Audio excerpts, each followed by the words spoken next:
Hello friends, this is SP. Welcome to Adhigam Manch. Friends, अधिगम मंच पर आपका स्वागत है। तो आज हम जो हाजिर हुए हैं वो एक और नई सीरीज़ के साथ हाजिर हुए हैं, जो कि है यानी selected 50 question series of EVS pedagogy. तो आज जो हम डिस्कस करने वाले हैं यानी ईवीएस पेडागोजी के सेलेक्टेड 50 क्वेश्चंस यानी 50 क्वेश्चंस को डिस्कस कर रहे हैं, जिसके हमने 2 सीरीज़ डिस्कस कर चुके हैं हम, यानी पार्ट 1 और पार्ट 2। आज जो हम डिस्कस करने वाले हैं यानी पार्ट 3 डिस्कस करने वाले हैं। तो पार्ट के अकॉर्डिंग पार्ट 1 में हमने लगभग 10 क्वेश्चन डिस्कस किए, पार्ट 2 में भी 10 क्वेश्चन यानी 20 क्वेश्चन लगभग हम डिस्कस कर चुके हैं। तो इस सीरीज़ में हम जो डिस्कस करने वाले हैं नेक्स्ट 10 क्वेश्चन और डिस्कस करेंगे। तो फ्रेंड्स देखते हैं, चल ईवीएस पेडागोजी के जो सेलेक्टेड क्वेश्चंस हैं उनको हम डिस्कस कर रहे हैं। तो फ्रेंड्स, ईवीएस पेडागोजी से संबंधित यानी 50 क्वेश्चंस, लगभग 50 क्वेश्चंस यानी 15 क्वेश्चंस आधे 50% क्वेश्चंस आते हैं। तो ईवीएस की एक जो अंडरस्टैंडिंग है उसको बेहतर बनाने के लिए हमने ये सीरीज़ स्टार्ट की है। तो फ्रेंड्स आओ डिस्कस करते हैं यानी नेक्स्ट क्वेश्चंस, यानी पार्ट 3 के जो 20 से आगे क्वेश्चंस डिस्कस करेंगे, यानी 21 to 30 क्वेश्चन डिस्कस करेंगे। तो फिर 20 क्वेश्चन हम डिस्कस कर चुके हैं, अब हम डिस्कस कर रहने वाले हैं यानी क्वेश्चन नंबर आज के लिए 1 रहेगा और इस सीरीज़ के लिए क्वेश्चन नंबर 21। तो फ्रेंड्स ये रहा आज के लिए क्वेश्चन नंबर 1 यानी क्वेश्चन नंबर 21। क्वेश्चन नंबर 21 क्या कहता है उसके बारे में हम डिस्कस कर लेते हैं। तो क्वेश्चन नंबर 21 क्या कहता है, यानी प्राथमिक स्तर पर पर्यावरण अध्ययन के लिए कौन सी यानी स्पेस विधि प्रभावशाली है। तो फ्रेंड्स, जब भी हम प्राथमिक स्तर पर पर्यावरण अध्ययन की बात करते हैं तो उसके लिए कौन सी जो एक विधि है जो सबसे ज़्यादा प्रभावशाली है उसके बारे में पूछा गया है। तो ऑप्शन की तरफ चलते हैं, यानी ऑप्शन नंबर ए योजना विधि, या ऑप्शन नंबर बी यानी ऑप्शन नंबर ए योजना विधि, या फिर ऑप्शन नंबर बी कहानी विधि, या फिर ऑप्शन नंबर सी व्याख्यान विधि, या ऑप्शन नंबर डी वाद विवाद। तो फ्रेंड्स, जब भी हम पर्यावरण अध्ययन की बात करते हैं वो भी प्राइमरी लेवल यानी प्राथमिक स्तर पर, तो सबसे ज़्यादा इम्पोर्टेंट जो हो जाती है वो हो जाती है यानी कहानी विधि। यानी कहानी के थ्रू हम पर्यावरण से संबंधित जितने भी चीज़ें हैं वो बच्चों के अवधारणा में प्रस्तुत कर सकते हैं, बच्चों को समझा सकते हैं। योजना विधि की बात करें तो योजना विधि प्राइमरी स्तर पर बिल्कुल लागू नहीं होती, या व्याख्यान विधि भी बिल्कुल लागू नहीं होती, और वाद विवाद तो बच्चे कर ही नहीं सकते। तो फ्रेंड्स, यानी क्वेश्चन नंबर 21 के लिए जो सही ऑप्शन बैठता है यानी कहानी विधि। तो फ्रेंड्स, यानी प्राथमिक स्तर पर पर्यावरण अध्ययन के लिए जो सबसे उपयुक्त सबसे प्रभावशाली विधि है वो कहानी विधि है। तो फ्रेंड्स, क्वेश्चन नंबर 21 के लिए ऑप्शन नंबर बी बिल्कुल करेक्ट होता है। अब देखते हैं हम क्वेश्चन नंबर 21 हो गया है, 20 नंबर 2 नेक्स्ट क्वेश्चन यानी क्वेश्चन नंबर 22 क्या कहता है। क्वेश्चन नंबर 22 देखते हैं फ्रेंड्स। तो ये रहा आज के लिए क्वेश्चन नंबर 22 यानी क्वेश्चन नंबर 22, पर्यावरण की पाठ्यचर्या में शामिल होना चाहिए। तो फ्रेंड्स, पर्यावरण की यानी ईवीएस की पाठ्यचर्या में क्या शामिल होना चाहिए, बच्चों के अनुभव, या स्कूल का वातावरण, या उपयुक्त पाठ्यक्रम, या फिर उपयुक्त सभी। तो फ्रेंड्स, बच्चों का अनुभव तो इम्पोर्टेंट, जब भी हम चाइल्ड सेंटर्ड एजुकेशन यानी जो बाल केंद्रित शिक्षा की बात करते हैं तो बच्चों के एक्सपीरियंस तो बिल्कुल शामिल होने ही चाहिए। और बात करें तो स्कूल का वातावरण, पर्यावरण कि यदि हम परिचर्चा प्रस्तुत करें तो स्कूल का वातावरण को भी हम यदि चर्चा में शामिल करेंगे तो बच्चों की एक अंडरस्टैंडिंग पर्यावरण के प्रति संवेदनशीलता बनेगी। तो बच्चों के अनुभव भी मस्ट हैं, इसके साथ साथ स्कूल का वातावरण भी मस्ट है, और या फिर उपयुक्त पाठ्यक्रम। तो ईवीएस का जो एकदम निर्धारित पाठ्यक्रम है उपयुक्त बच्चों के हिसाब से वो भी होना चाहिए, उसकी भी परिचर्चा होनी चाहिए।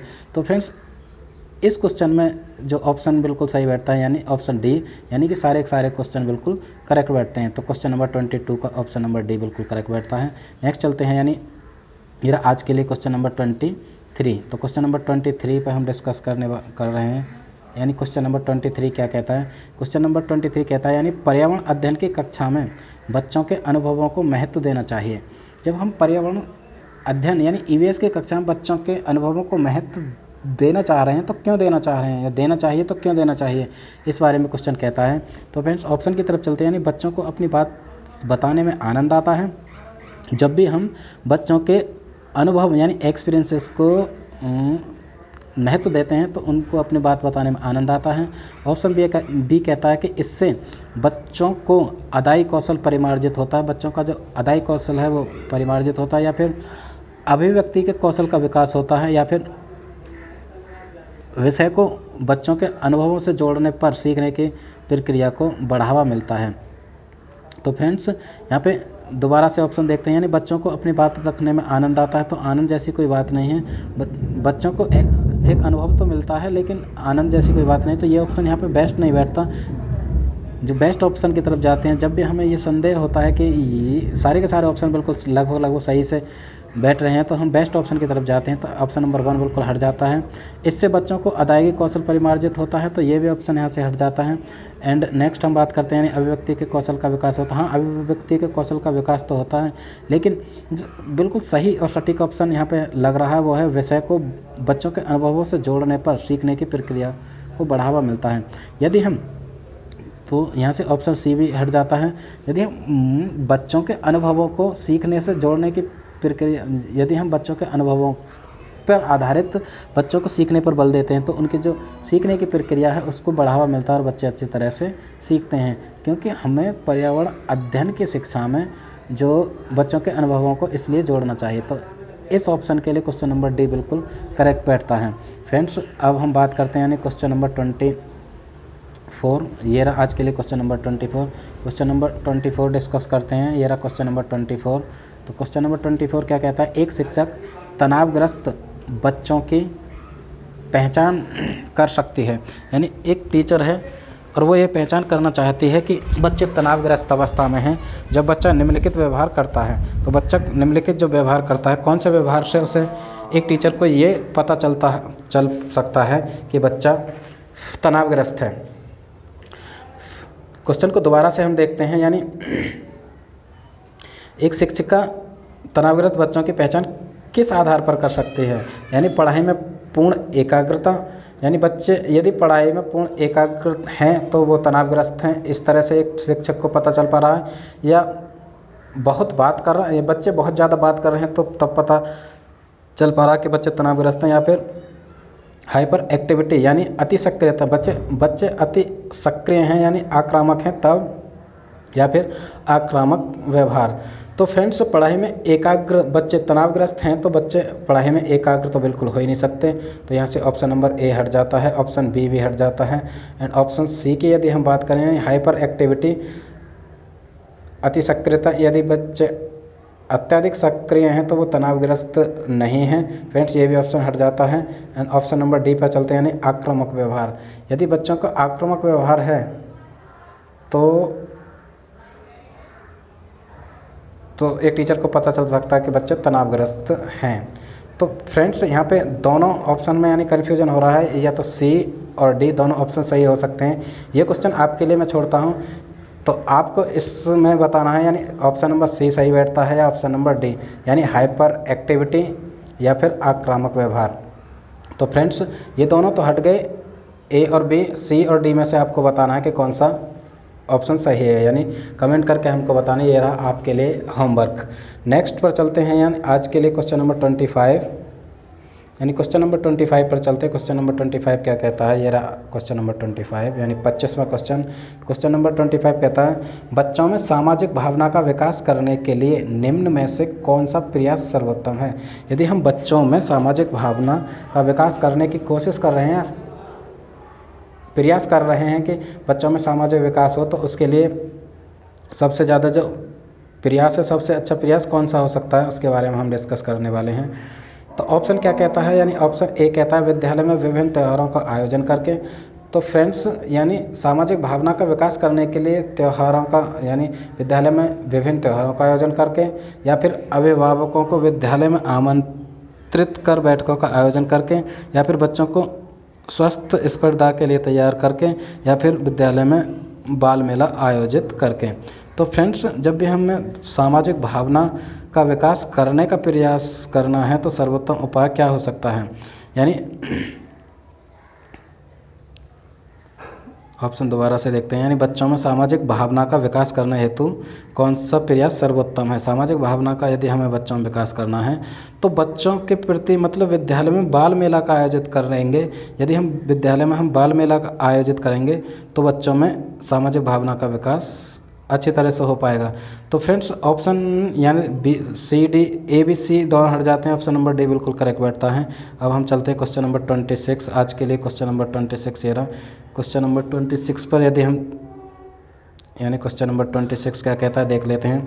यानी सीमा प्रत्येक पाठ को रटकर तुरंत सीख लेती है। ईवीएस की एक कक्षा एक क्लास है जिसमें सीमा नाम की एक स्टूडेंट्स एक बच्ची है और वो प्रत्येक पाठ यानी हर लेसन को रटकर, मतलब उसकी रोट मेमोराइजेशन इतनी अच्छी है कि वो किसी भी पाठ को रटकर बहुत अच्छी तरह से सीख लेती है। ठीक है। जबकि लीना नाम की दूसरी एक बच्ची है जो चर्चा एवं ब्रेन स्टॉर्मिंग यानी मस्तिष्क आलोहन के बाद प्रत्येक पाठ को समझती है। जो लीना नाम की बच्ची है, तो फ्रेंड्स दो बच्चे एक क्लास है यानी ईवीएस की, उसमें दो बच्चे हैं। एक सीमा नाम की बच्ची है, वो रट्टाफिकेशन मतलब रटकर किसी भी चीज़ को बहुत अच्छी तरह से सीख लेती है। और दूसरी जो है वो लीना नाम की है, वो मस्तिष्क आलोहन मतलब दिमाग में समझकर चीज़ों को तब सीख पाती है, उसके बाद प्रत्येक पाठ को समझती है, मतलब तर्क वितर्क करके एक लॉजिक के साथ पाठ को सीख पाती है। यह स्पेस यानी डैश डैश के विकासात्मक सिद्धांत की ओर संकेत करता है। तो फ्रेंड्स ये जो सिचुएशन है, इस तरह की जो परिस्थिति है, वो किस तरह के सिद्धांत की ओर इशारा करती है। तो ऑप्शन की तरफ चलते हैं, यानी सामान्य से विशिष्ट की ओर, या फिर निरंतरता, या फिर अंतःसंबंध, या फिर व्यक्तिक विभिन्नता। तो फ्रेंड्स ऑप्शन की तरफ चलते हैं। ऑप्शन नंबर ए कहता है यानी सामान्य से विशिष्ट की ओर। तो फ्रेंड्स सामान्य से विशिष्ट की ओर जैसी कोई बात की नहीं गई, क्योंकि अलग अलग दो बच्चों की बात की गई है। तो सामान्य से विशिष्ट की ओर वाला जो थ्योरी है वो तो काम करती नहीं है। या फिर कॉन्टिन्यूटी निरंतरता का सिद्धांत यहाँ पे काम नहीं करता, क्योंकि कॉन्टिन्यूटी का जो सिद्धांत है वो डेवलपमेंट पर काम करता है। तो यहाँ पे ये बिल्कुल लर्निंग से संबंधित है, ये भी यहाँ पे हट जाता है। या अंतःसंबंध यानी इंटर रिलेशन का भी जो सिद्धांत है वो डेवलपमेंट पर काम करता है। तो ऑप्शन नंबर यहाँ पे बिल्कुल सही बैठता है, यानी व्यक्तिक विभिन्नता यानी इंडिविजुअल डिफरेंसेस की बात हो रही है यहाँ पे, क्योंकि दो बच्चियाँ हैं अलग अलग। क्योंकि जब भी हम दो की बात करते हैं तो उनमें अलग अलग वेरिएशन ज़रूर से होगा, इन दोनों में विभिन्नताएं होंगी, चाहे वो बुद्धि को लेकर हों, चाहे वो फिजिकल डेवलपमेंट को लेकर हों, संवेगात्मक को लेकर हों। तो दोनों यानी दो व्यक्तियों के बीच जब भी हम विभिन्नता यानी भिन्नता महसूस करते हैं तो उस टर्म को इंडिविजुअल डिफरेंस यानी व्यक्तिगत विभिन्नता कहते हैं। तो फ्रेंड्स यहाँ पे लीना और दूसरी सीमा दो बच्चियाँ हैं, उनमें जो ये जो सिचुएशन प्रकट हो रही है वो इंडिविजुअल डिफरेंसेस यानी व्यक्तिगत विभिन्नता को प्रदर्शित कर रही हैं। तो ऑप्शन नंबर 26 के लिए जो क्वेश्चन नंबर 26 के लिए ऑप्शन डी बिल्कुल करेक्ट बैठता है। ओके फ्रेंड्स, तो ये रही एक बात इंडिविजुअल डिफरेंसेस की। तो फ्रेंड्स यदि इंडिविजुअल डिफरेंसेस को आपको समझना है बेहतर तरीके से, तो सीडीपी की जो सीरीज चल रही है उसमें चैप्टर वाइज या टॉपिक वाइज हम जो डिस्कशन कर रहे हैं, यानी अपने चैनल अधिगम मंच पर वो जाकर आप देख सकते हैं। हमने वहाँ पे पर्सनैलिटी के साथ साथ यानी इंडिविजुअल डिफरेंसेस की बात की है, यानी व्यक्तिगत विभिन्नताएँ। तो आपको बेहतर तरीके से समझ में आएगा कि इंडिविजुअल डिफरेंसेस आखिर होता क्या है, किस तरह से वो वर्क करता है, और दो या दो से अधिक बच्चों में किस तरह से इंडिविजुअल डिफरेंसेस पाए जाते हैं। तो फ्रेंड्स ये रही एक बात। अब हम चलते हैं नेक्स्ट यानी क्वेश्चन नंबर 27 पर। क्वेश्चन नंबर 27 ये रहा आज के लिए, ये क्या कहता है ऐसा देख लेते हैं। यानी क्वेश्चन नंबर 27 कहता है यानी पर्यावरण शिक्षा में समस्या समाधान विधि का गुण है। जब भी हम पर्यावरण शिक्षा की बात करते हैं तो उसमें समस्या समाधान के लिए जो विधि है वो कौन सी है, यानी लक्ष्य केंद्रित विधि या सृजनात्मक विधि या चयनात्मक या ये सभी। तो फ्रेंड्स पर्यावरण शिक्षा में समस्या समाधान किस विधि के द्वारा हो सकता है, यानी लक्ष्य केंद्रित विधि या फिर सृजनात्मक विधि या फिर चयनात्मक विधि। तो फ्रेंड्स जब भी हम लक्ष्य केंद्रित विधि की बात करते हैं तो लक्ष्य केंद्रित विधि में एक लक्ष्य निर्धारित होता है और उससे संबंधित हम लक्ष्य की ओर चलते हैं। या क्रिएटिविटी की बात करते हैं यानी सृजनात्मक विधि, तो सृजनात्मक विधि में समस्या समाधान की बात होती है, चयनात्मक विधि में भी। तो फ्रेंड्स यहाँ पे जो ऑप्शन बैठता है ऑप्शन नंबर डी, यानी ये तीनों की तीनों विधि पर्यावरण समस्या समाधान हेतु उचित हैं। तो क्वेश्चन नंबर 27 का जो ऑप्शन नंबर डी बिल्कुल सही बैठता है। क्वेश्चन नंबर 28 पर चलते हैं। यह आज के लिए क्वेश्चन नंबर 28। तो 28 क्या कहता है, क्वेश्चन नंबर 28 यानी वायु हर जगह है, ठीक है। पर पढ़ाते समय एक शिक्षक विद्यार्थियों से निम्नलिखित प्रश्न पूछता है। यानी ईवीएस की एक क्लास चल रही है, उसमें एक टीचर जाता है और वो कहता है कि वायु हर जगह है। एक प्रकरण यानी एक टॉपिक वो ब्लैक बोर्ड पर लिखता है कि वायु हर जगह है, और ये लिखने के बाद अपने स्टूडेंट्स यानी कक्षा में वो पूछता है, ठीक है, बहुत सारे प्रश्न करता है और पूछता है, यानी क्या मृदा में वायु है, यानी वो पूछता है क्या मृदा में वायु है, यानी मिट्टी में वायु है, क्या पानी के अंदर वायु है, क्या जो पानी के अंदर वायु है, क्या हमारे शरीर में वायु है, क्या हमारे शरीर में वायु है, इस तरह क्या हमारी हड्डियां में वायु है, हमारी जो बोन्स होती हैं उनमें वायु है। इस तरह से वो 4 से 5 4 क्वेश्चन करता है और उसके बाद फिर एक स्टेटमेंट देता है, शिक्षक शिक्षार्थियों में निम्नलिखित में से कौन सा कौशल विकसित करने का प्रयास कर रहा है। तो इस क्वेश्चन के माध्यम से कौन सा जो कौशल विकसित करने की कोशिश कर रहा है, यानी चिंतन कौशल या फिर संवेगात्मक कौशल या फिर अवलोकन कौशल या फिर वर्गीकरण कौशल। तो फ्रेंड्स, जब भी हम चिंतन कौशल की बात करते हैं, यानी उनके जो थॉट प्रोसेस, जो कल्पना शक्ति की बात करते हैं, तो इसमें कल्पना शक्ति वाले बच्चों के सोचने जैसी तो बात कोई है नहीं। सिर्फ वो क्वेश्चन रखता है, एक टॉपिक रखता है कि वायु हर जगह है, ठीक है, और फिर क्वेश्चन पूछता है उस टॉपिक से संबंधित। तो यहाँ पर चिंतन करने जैसी तो कोई बात है ही नहीं। संवेगात्मक कौशल यानी इमोशन या भावात्मक बात है ही नहीं, क्योंकि भावात्मक क्षेत्र से जुड़ा हुआ ये क्वेश्चन है ही नहीं। फिर बात करें हम वर्गीकरण कौशल, तो वर्गीकरण करने जैसी कोई बात नहीं, क्योंकि एक प्रकरण दिया है, उस पर क्वेश्चन है, उससे संबंधित कौन सा सिद्धांत काम कर रहा है, ये टीचर पूछने की कोशिश कर रहा है। तो यहाँ पे जो ऑप्शन सही होता है वो अवलोकन करने की कोशिश कर रहा है, क्योंकि बहुत सारे क्वेश्चन जो दिए हैं, यानी क्या मृदा में वायु है, तो बच्चों के माइंड में जो चीज़ आएगी, एक ऑब्जर्वेशन करेगा, बच्चा सोचेगा कि मृदा यानी मिट्टी में भी वायु होती है। हाँ, बच्चे को, क्योंकि टीचर ने पहले से पढ़ाया हुआ है कि मिट्टी जो बनी हुई है या दुनिया का कोई भी एक चीज़ है, वो कण, छोटे छोटे कणों से मिलकर बनी हुई होती है। जो सबसे छोटा कण होता है वो परमाणु, और उन दोनों के बीच में एक स्पेस होता है। तो कुल मिला के बच्चा एक अवलोकन, एक ऑब्जर्व करेगा कि हाँ, मिट्टी के अंदर भी वायु है, इसके अंदर पानी के अंदर वायु है, और शरीर के अंदर और हमारी हड्डियों में वायु है। तो जहाँ तक बात होती है, टीचर जो कोशिश कर रहा है वो प्रयास कर रहा है अवलोकन कौशल, बच्चों में अवलोकन कौशल का गुण मतलब विकसित करने की कोशिश कर रहा है। तो फ्रेंड्स, ये रहा क्वेश्चन नंबर 28 का जो ऑप्शन बिल्कुल सही होता है वो सी होता है। अब हम चलते हैं क्वेश्चन नंबर 29। क्वेश्चन नंबर 29 आज के लिए क्वेश्चन नंबर 29 क्या कहता है, यानी 29वां क्वेश्चन क्या कहता है। क्वेश्चन नंबर 29 कहता है, कक्षा में पोषण प्रकरण का परिचय अधिक प्रभावी तरीके से देने के लिए एक शिक्षक को, यानी कोई भी एक टीचर है वो कक्षा में जाता है, ईवीएस यानी पर्यावरण की एक क्लास चल रही है, ठीक है, उसमें एक प्रकरण यानी एक टॉपिक लेकर जाता है, यानी पोषण, न्यूट्रिएंट्स, ठीक है, पोषण का टॉपिक लेकर जाता है। उसका परिचय अधिक तरीके से देने के लिए शिक्षक को क्या करना चाहिए, मतलब शिक्षक क्या करेगा। तो फ्रेंड्स, ऑप्शन की तरफ चलते हैं, यानी विद्यार्थियों को अपने टिफ़िन बॉक्स खोलने और उसकी सामग्री यानी भोजन को देखने के लिए कहना चाहिए, तथा बाद में शिक्षक को व्याख्या करनी चाहिए, ठीक। उसके बाद पोषक तत्वों से भरपूर विभिन्न भोजनों के उदाहरण देने चाहिए, या फिर श्यामपट्ट पर पाचन तंत्र का आरेख बनाना चाहिए, या फिर ऑप्शन नंबर डी कहता है कि मानव दांतों का प्रतिरूप दिखाना चाहिए। तो फ्रेंड्स, यहाँ पे कक्षा में जब पोषण संबंधी कोई प्रकरण दिया जा रहा है, तो उसमें यानी पोषण की बहुत सारी विशेषताएं, किस किस जितने भी गुण हो गए, किस कौन कौन से पोषक तत्व विद्यमान होते हैं हमारे फूड में, उसकी व्याख्या करने की यहाँ पर शिक्षक कोशिश करेगा। तो यहाँ पे जब भी हम ऑप्शन की बात करते हैं तो ऑप्शन नंबर डी की तरफ से चलते हैं, यानी मानव दांतों का प्रतिरूप। तो दांतों से संबंधित तो कोई बात नहीं, ये ऑप्शन बिल्कुल यहाँ से हट जाता है।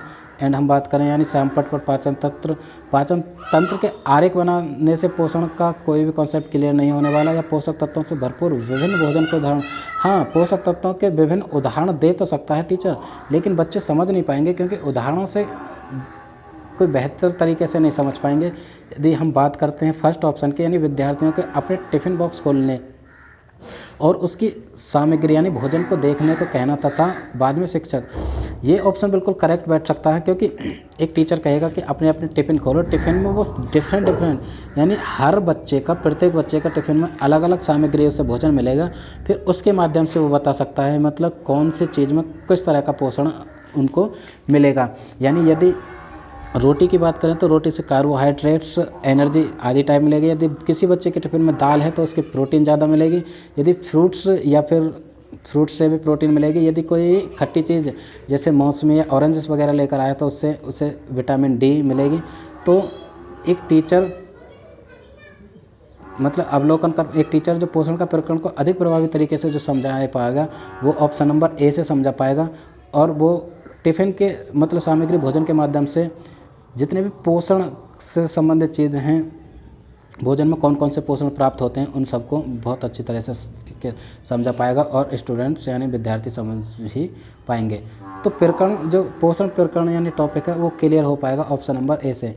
तो क्वेश्चन नंबर 29 का ऑप्शन नंबर ए बिल्कुल करेक्ट बैठता है।